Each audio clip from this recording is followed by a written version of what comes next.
Camino de Vida, una conversación con el Señor Jesús a través de su palabra y su verdad. Estudios, mensajes y doctrina santa con Gabriel Velázquez, ministro cristiano, escritor y coach. Lunes a viernes a las 5:40 de la mañana y 6:40 de la tarde para toda la familia. Camino de Vida, una invitación de Art Q Gallery. Tus mejores regalos, bronces y pinturas originales. 3968 Fleet Drive en Baton Rouge. 225-205-2421. Mis hermanos, muy buen día para ustedes. Hoy, en su programa Camino de Vida, hablaremos de la liberación de Jerusalén por parte de los asirios. ¿Cómo fue que en Segunda de Reyes 19 podemos ver uno de los hechos más importantes que conocemos de la Sagrada Biblia? Estaremos dialogando sobre algunos versos de este capítulo. Y miraremos también lo que el Salmo 23 nos dice y nos clama cuando nosotros tenemos la vida celestial con Jesús, la cual honra al Padre Eterno.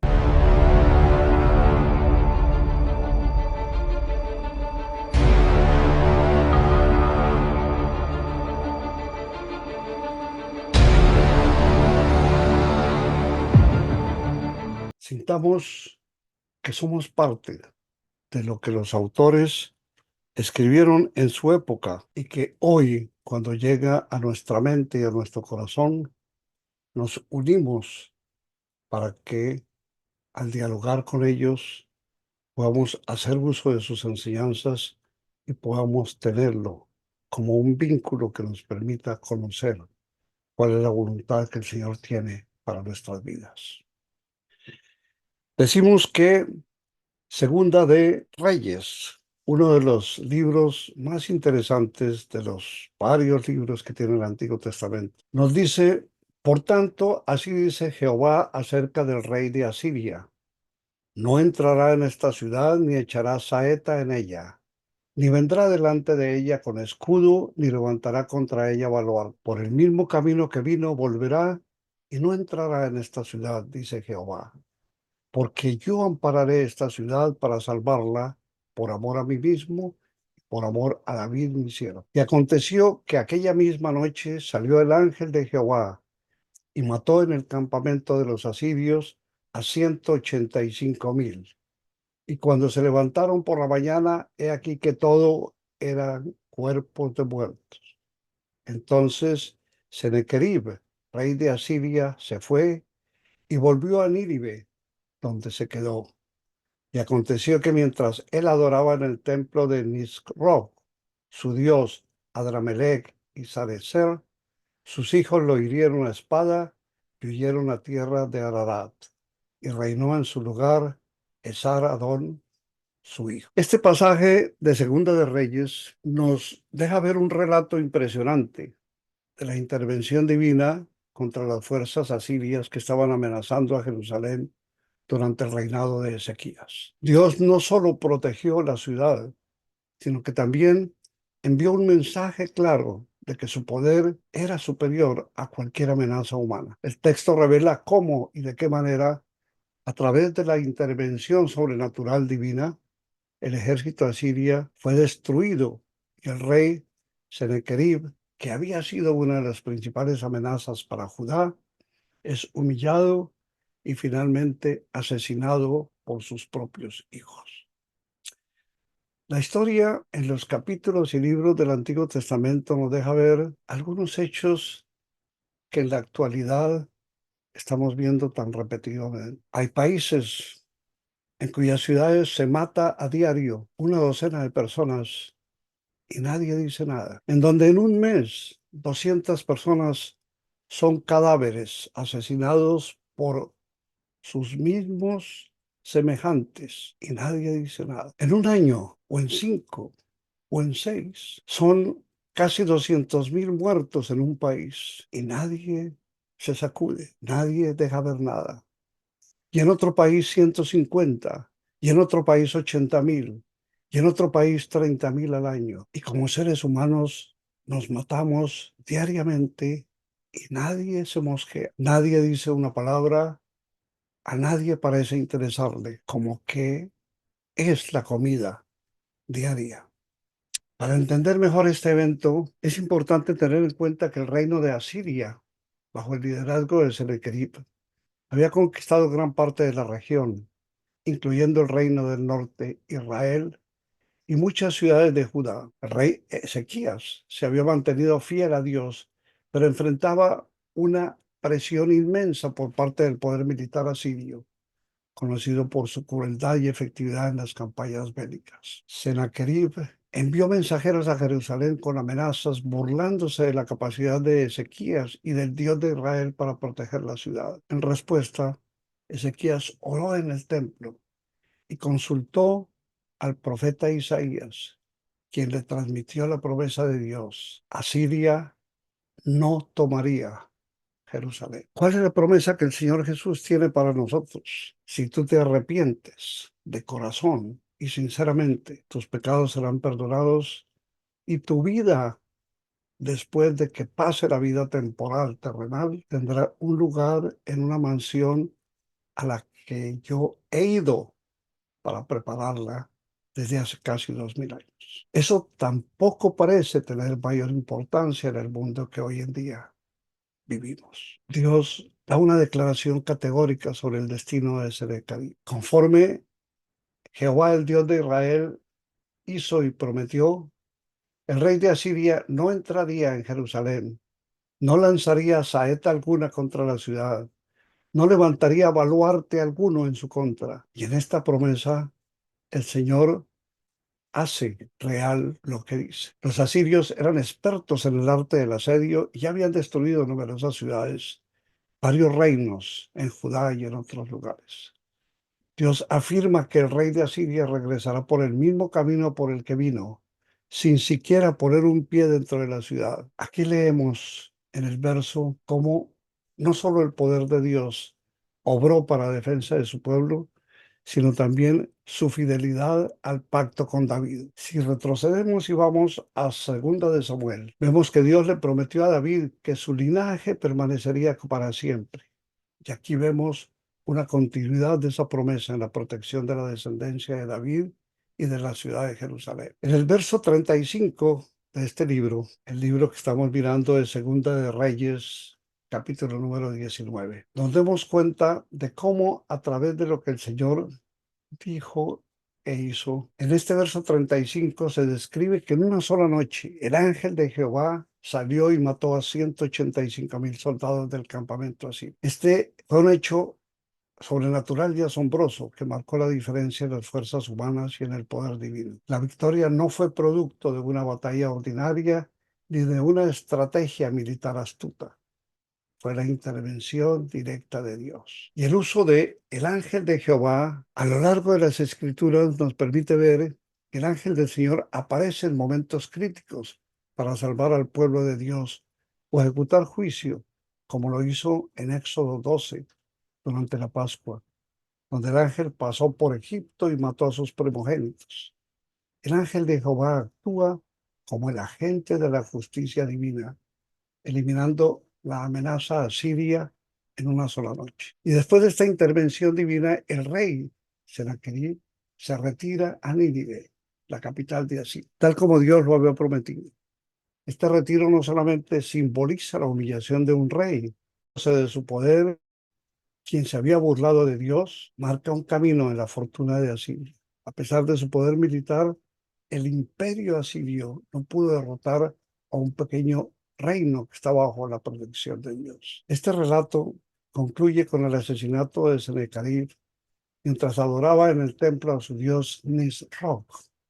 Sus propios hijos, Adramelech y Sarecer, lo mataron y luego huyeron a Ararat. Su muerte es irónica y simbólica.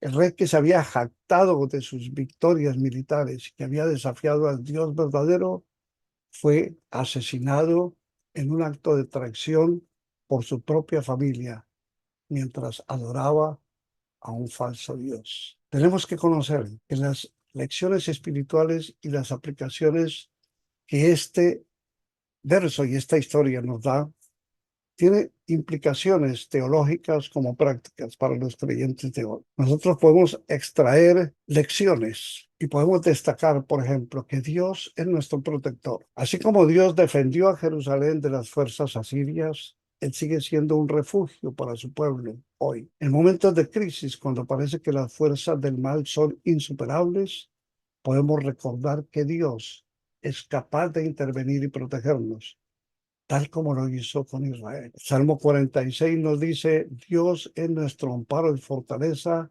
nuestro pronto auxilio en las tribulaciones. También encontramos que el poder de la oración y la confianza que tengamos en Dios hace la diferencia. Ezequías no intentó vencer a Sennacherib con fuerza militar.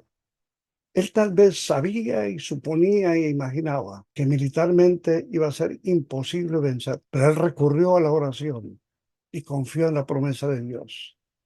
Este es un recordatorio poderoso de que cuando enfrentamos situaciones imposibles, debemos acudir a un Dios verdadero en oración y confiar en su poder. El verso 6 y 7 de Filipenses capítulo 4 nos exhorta a no afanarnos por nada, sino que en todo momento, por medio de la oración, presentemos nuestras peticiones a Dios y la paz que emana de Él guardará nuestros corazones. El tercer punto que tenemos que contemplar es que la soberbia conduce a la caída. Sennacherib es un recordatorio claro de que el orgullo y la arrogancia llevan a la destrucción. Ningún poder humano, por grande que sea, puede desafiar a Dios y prevalecer. En Santiago 4:6 leemos, Dios resiste a los soberbios y da gracia a los humildes. Miremos también cómo Dios cumple sus promesas. La protección de Jerusalén fue un cumplimiento directo de la promesa que Dios hizo por amor a David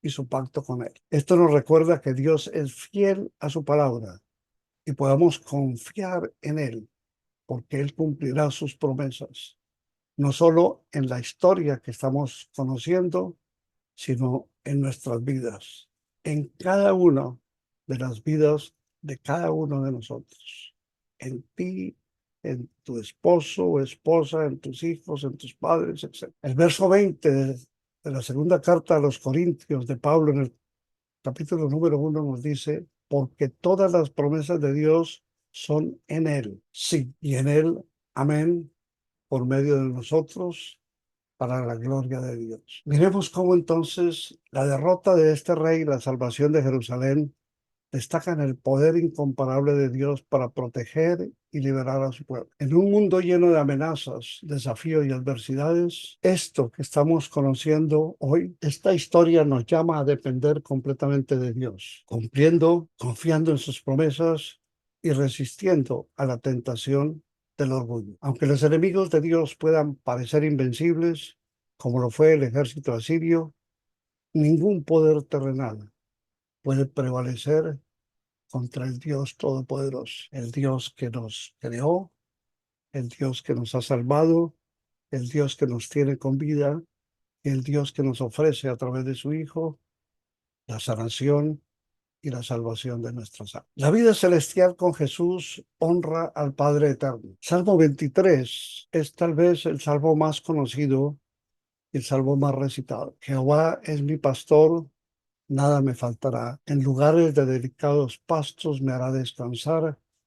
Junto a aguas de reposo me pastoreará. Cuánta verdad encontramos en cada verso de la palabra de Dios y cuánta iniquidad encuentro en mi vida como una afrenta directa y desobediente a lo que es un mandato divino. En cada momento vemos cómo nuestra desobediencia a propósito está retando la voluntad de Dios y cómo nos colocamos en peligro de toda clase con el objeto de satisfacer nuestros instintos a veces y otras veces para hacerle creer a Él que somos nosotros quienes gobernamos nuestra vida por voluntad propia, con libertad personal. Queremos estar en permanente contradicción con nuestra conciencia, que está en capacidad de dejarnos conocer cuando obramos de acuerdo con la ley divina y cuando lo hacemos a un lado. Por nuestra ególatra creencia de suponer ser libres, y nuestro carnal orgullo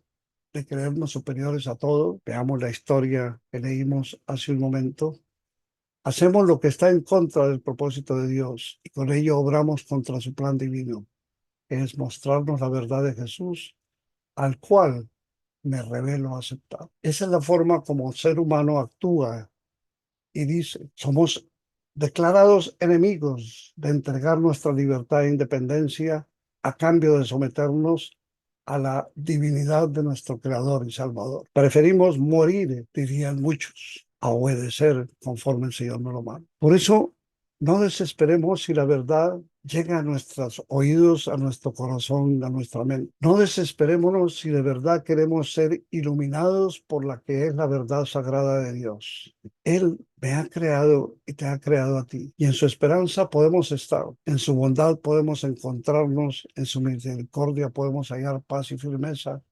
Y en su voluntad puede estar nuestra salvación por gracia divina en Jesucristo. Toda mi vida y lo que hoy soy se lo debo a mi Creador. Y en su sabiduría tiene la razón de por qué fui creado y por qué existo hoy.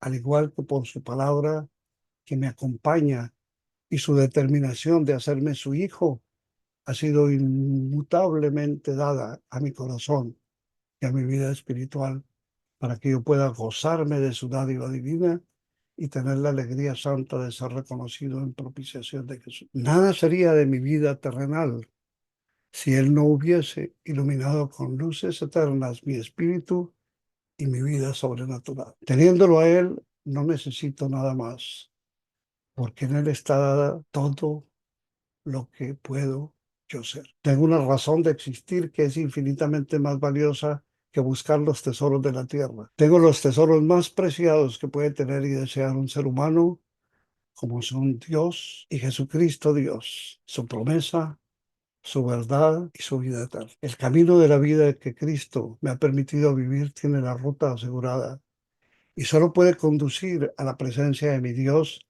a quien alabaré por siempre en compañía de Jesús.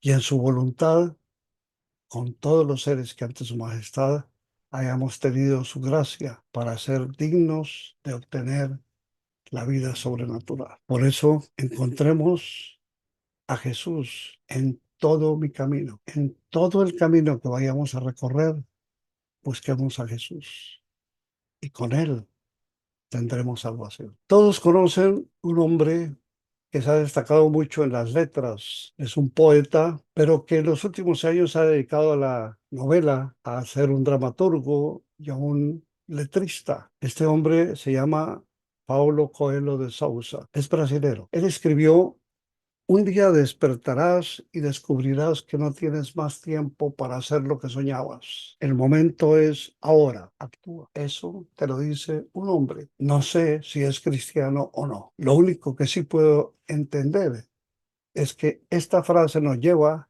a que en todo lo que hemos hecho o dejado de hacer, el momento es ahora. O de arrepentirnos y cambiar nuestra moda y forma de conducta, o de empezar a laborar en lo que el Señor pone en nuestro corazón. Y Él nos lo dice, el momento es ahora.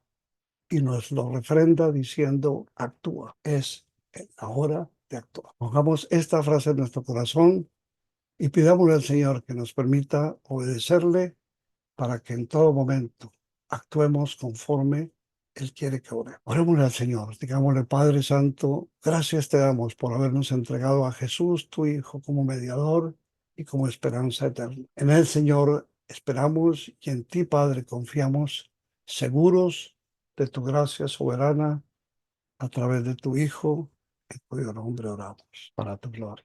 Caminemos buscando ser mejores. Una invitación para que hablemos de la comunidad, sus vínculos y de qué manera podemos ser parte de la colaboración local. Todos los días en este canal, por esta estación y en las redes sociales. Esperamos que nos acompañen todos los días con su presencia y con sus oraciones. Y también les pedimos encarecidamente sus donaciones para que el Ministerio de Camino de Vida pueda seguir el derrotero que se ha trazado en los últimos casi 7 años. Necesitamos cubrir con los gastos que corresponde a todo lo que realicemos a través de las estaciones de radio y a través de lo que es la edición, el trabajo correspondiente de grabación y todo lo que necesitamos hacer para que esto sea una realidad. Gracias. Por favor, llámenos 225-205-2421. Esperamos que ustedes atiendan nuestra petición. Gracias, el Señor los bendiga y los esperamos mañana en un programa más de Camino de Vida. Que tengan todos un buen día. Camino de Vida. Compartimos sentimientos que nos acercan a Dios. Con Gabriel Velázquez, ministro cristiano, escritor, coach y licenciado en comunicaciones. Lunes a viernes a las 5:40 de la mañana y 6:40 de la tarde. Para toda la familia. Cultivamos valores y principios morales y espirituales para toda la eternidad. Camino de Vida. Una invitación de Art Q Gallery. 225-205-2421.